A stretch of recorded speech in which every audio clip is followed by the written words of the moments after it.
Are you in a sexless marriage? If yes, then this Pursuit of Pleasure podcast will have the most essential sex advice that you need to hear. You're going to learn the most common habits and behaviors that are destroying your intimacy and emotional connection. Then you and I are going to do a deep dive into 3 easy strategies to get your intimacy, sensuality, and couple connectedness back on track.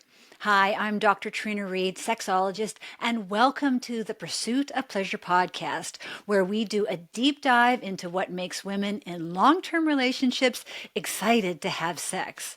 Thank you so much for subscribing to my YouTube channel. And if you want to have a deep, soul-quenching, mind-blowing sex life, please check out my free masterclass workbook. Okay, let's start at the start. A sexless relationship or marriage is defined as a couple not having sex for at least 6 months. So I want us to stop here and take a step back and talk about the reality of a long-term relationship. I've been married for over 22 years and I have 2 teenagers, and I have experienced firsthand the ebbs and flows of what a relationship is. There have been months, maybe even years, where my libido flatlined. For example, when I had a toddler and newborn, I did not feel like having sex. Or during the pandemic lockdown, I did not feel like having sex. And during perimenopause, there were many, many moments where I did not feel like having sex. So in those seasons of life, even though I don't have a sexual dysfunction, I still felt asexual and did not want to have sex. And these seasons of life lasted sometimes for more than 6 months, which is to say, I get it. It's challenging when a relationship loses its intimate connection, and I think mostly because of the shame and confusion and frustration attached to feeling asexual. I'm here to reassure you that having seasons of sexlessness in a relationship is a regular part of life and is very common. It's happened to me, it's happening to you, it's happening to your best friends and to your coworkers and people that you see on a daily basis. And we're not talking months when it comes to a block or a breach or an impasse or a shutdown. It's not uncommon to have no sex for 10 years. And this makes a lot of sense because there are so many things that can cause a couple to disconnect, like our phones being a big one of those. And when you add to this that it's natural for a person to sometimes feel connected to their partner and sometimes they just want to be alone. And then as we talked about, there are the seasons of life when we have small kids or a major life disruption or an illness or a job loss or perimenopause. I mean, there's a lot of reasons why couples disconnect. So now that you know that you're normal, how can you move forward into reconnecting with your partner? I think first it's really important to wrap your mind around what sexlessness actually is. Contrary to popular belief, sexlessness is not about sexual frequency. Now, hear me out. Think of sexlessness as no emotional intimacy. There is not an invisible intimacy thread holding the two of you together. So if you are currently in a sexless relationship, ask yourself, is there any physicality between the two of you? Do you still kiss? Do you still hold hands? Do you touch? Do you rub skin? And do you have affection that may not be touch, but is positive and comforting? So hopefully you understand now that it's not the sexlessness that's the problem, it's the disconnection. Because eventually you will make it to the end of this ebb and flow of life or season of life, and you will want to reconnect to your partner. But here's what I've learned as a sexologist.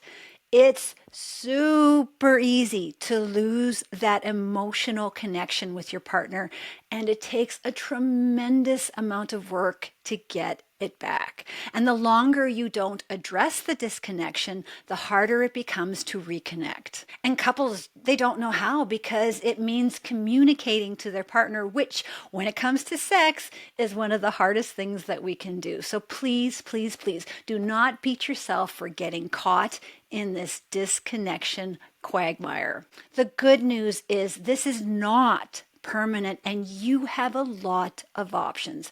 For example, there is a tool like the OMG YES website, which will help to start this conversation with your partner. And you're going to learn a little bit more about that at the end of this podcast.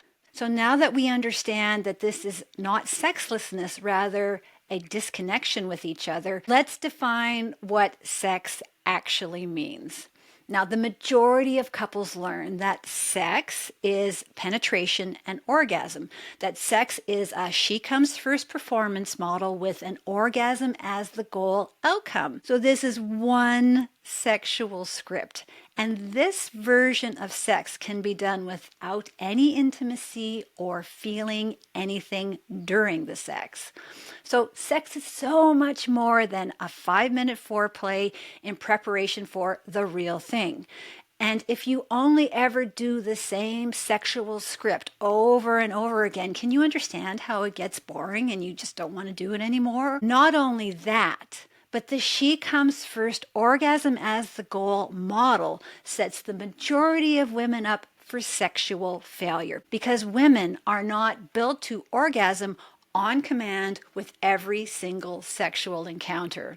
So because most women cannot communicate this, she either disengages or becomes resentful, or she does both. So now that we've talked about disconnection and what sex actually means, let's get into how couples lose interest in sex and how that intersects with their health issues. So the vast majority of couples 55 and over stop being sexual, and often it's because men are frequently on medication for diabetes, blood pressure, prostate, or depression, and these medications often have sexual side effects.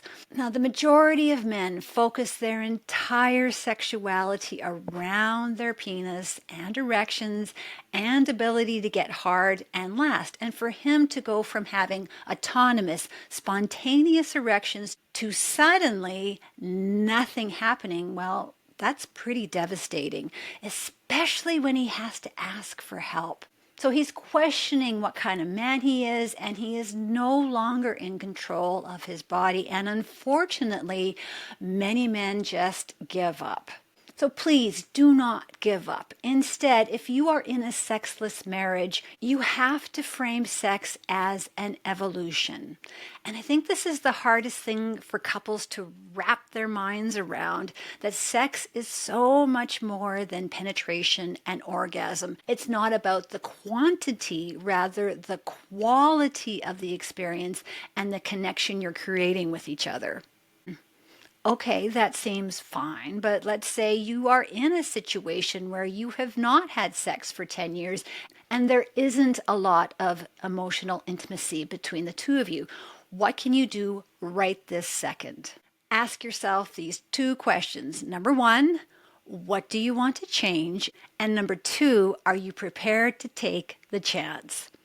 And if you don't know the answers to these questions, then make sure to listen to my 2 podcasts, the Sensational Sex Podcast and the Pursuit of Pleasure Podcast, together as a couple. By listening to these podcasts together, you can create a step-by-step method for creating emotional intimacy, which will lead you to connect on a sensual and sexual level. You will learn to make love to your entire body, which will create a new level of quality and pleasure in your sex life. Now, the next question you might have is, when do you need to see a therapist or sex coach? And it's pretty common for one person in the relationship to not want to go to a therapist or counselor or sex coach, and that's okay. Some things need to be articulated separately, because sometimes when we don't want to have sex with our partner, it's due to things that we don't want to say to them and can hurt their feelings. So maybe they have a bad smell or their body, and sometimes it has to do with your own personal trauma. Sometimes it has to do with lingering resentments, and sometimes it has to do with inequality in the relationship. And sometimes one person blocks what the sex can be. Some couples will privately say they're no longer attracted to their partner, or on the other side, they can't believe somebody would be attracted to them because they don't find themselves attractive.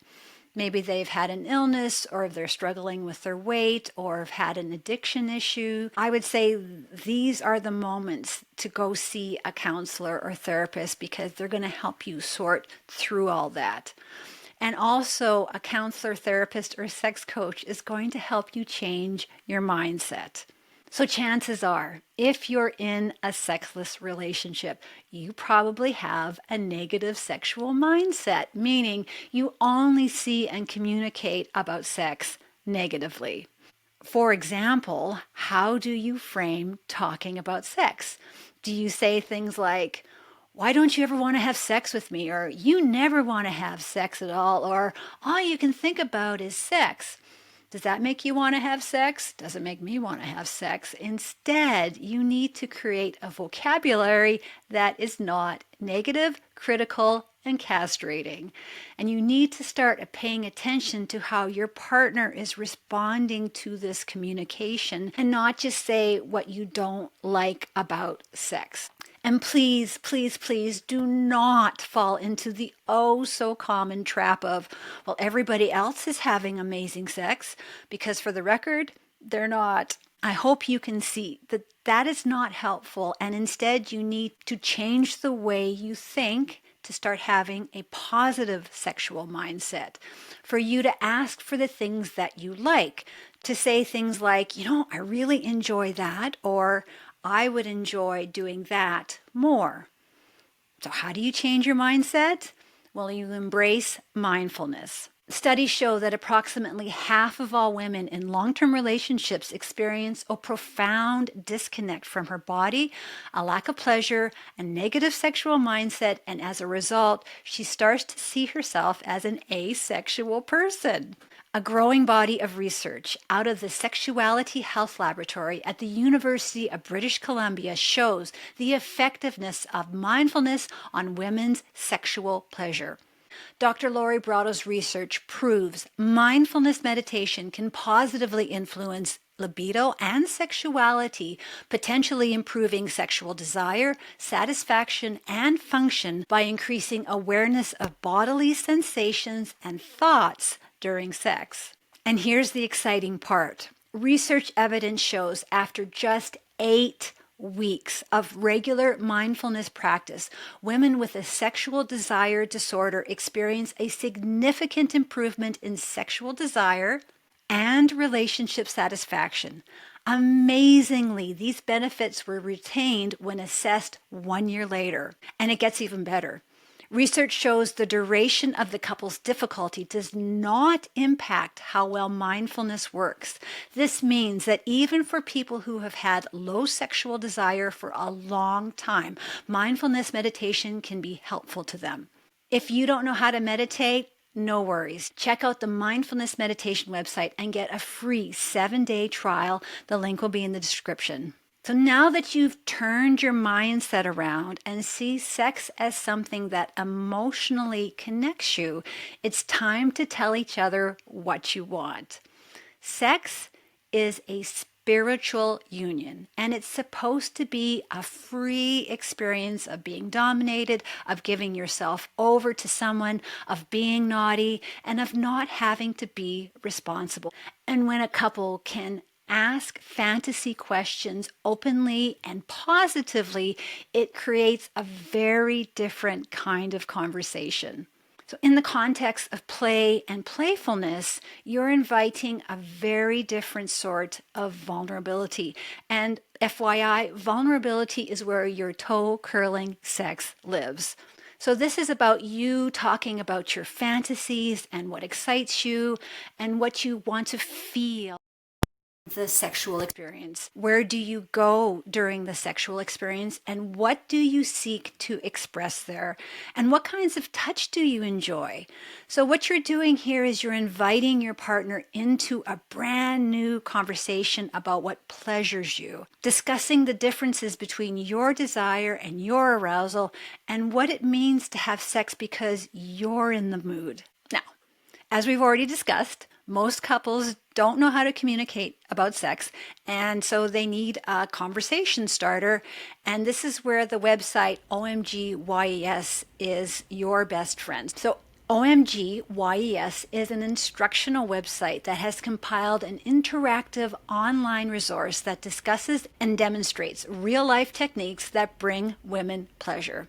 With over 1 million satisfied users, it's a minimal one-time fee for a lifetime of access, and there's definitely a lot of value here. So if you want to find out more, please check out my OMG YES video. And ladies, please check out my mindfulness meditation video. And if you think this is something that's going to work for you, and it probably is, make sure to get your free 7-day trial. Bottom line, a sexless relationship is a disconnection that can be turned around relatively easy, and it takes the two of you figuring it out together. The excellent news is that the OMG YES and mindfulness meditation websites make this straightforward and easy for you. And please use my affiliate link in the description. It doesn't cost you any extra and helps support my work. I'd love to hear your thoughts and comments on how you turned your disconnection into reconnection. Please check out my free masterclass workbook.